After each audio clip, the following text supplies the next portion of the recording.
Abu Nawas, menteri dan pencuri.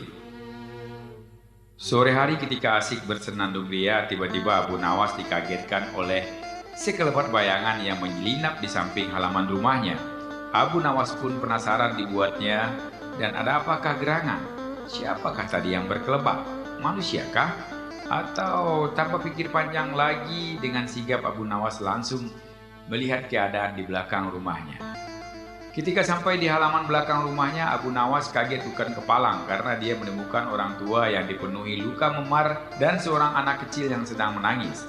Dengan perlahan dan lemah lembut, Abu Nawas membawanya ke depan rumah dan menanyakan keadaan orang tua tersebut. "Bapak ini dari mana?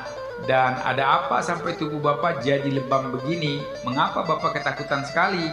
Setelah memberikan minum air putih, orang tua tersebut menceritakan perihal kejadian yang sedang menimpanya. "Saya tadi habis dikejar-kejar orang dan dipukuli hingga babak belur begini, hanya karena saya mencuri sedikit susu domba untuk anak saya ini yang belum makan 1 hari.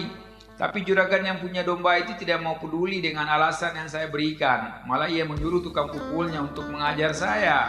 Makanya saya sembunyi di tempat ini. Saya memang salah karena mencuri susu tanpa izin kepada empunyanya. Tapi semua saya lakukan demi anak saya." Mendengar cerita tersebut, tanpa terasa air mata Abu Nawas pun menetes.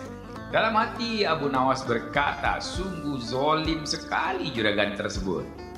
Singkat cerita, setelah mengobati luka memar orang tua itu dan ia memberikan makanan serta bekal buat perjalanan pulang, Abu Nawas kembali duduk di depan rumahnya sambil merenungkan kejadian tadi. Dan tanpa disadari, ternyata kejadian tadi disaksikan juga oleh menteri sang raja yang memang ada dendam dengan Abu Nawas. Kemudian lewatlah juragan domba dan beberapa tukang pukul di depan menteri. Sambil bertanya apakah tadi dia melihat orang tua dan anaknya lewat jalan ini, menteri memberitahukan bahwa tadi ada orang tua dan anaknya mampir di tempat Abu Nawas. Dengan cepat juragan tadi mendatangi rumah Abu Nawas. Melihat dari kejauhan ada juragan domba itu datang, Abu Nawas cepat-cepat masuk ke dalam rumahnya dan duduk di ruang tamu. Tidak lama juragan dan tukang pukulnya tiba dan langsung mengetuk pintu rumah Abu Nawas. Dan langsung saja menanyakan perihal tentang orang tua dan anaknya itu. "Abu Nawas, dari tadi Anda duduk dalam rumah, apakah Anda melihat orang tua dan anak kecil?" Abu Nawas lalu menjawab, "Waktu saya di dalam rumah, saya tidak melihat seorang pun yang lewat di sini."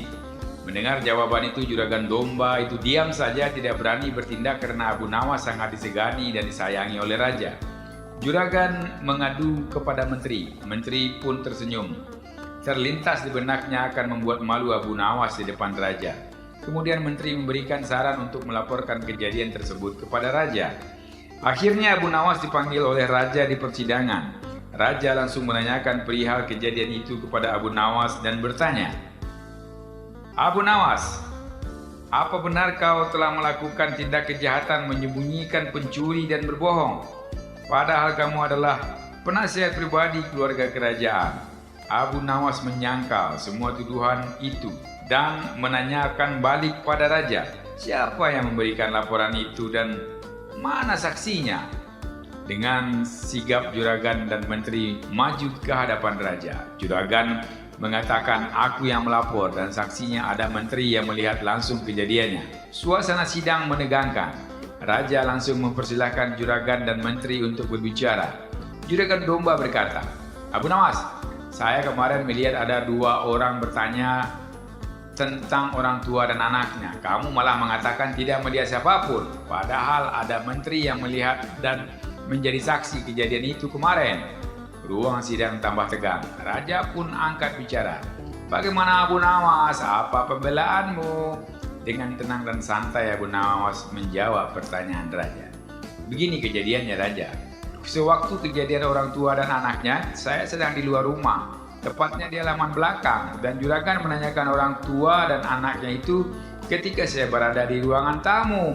Nah, logikanya jika raja ditanya oleh orang dengan pertanyaan seperti ini nih, 'Wahai raja, apakah sewaktu di dalam rumah Anda melihat orang tua dan anaknya?'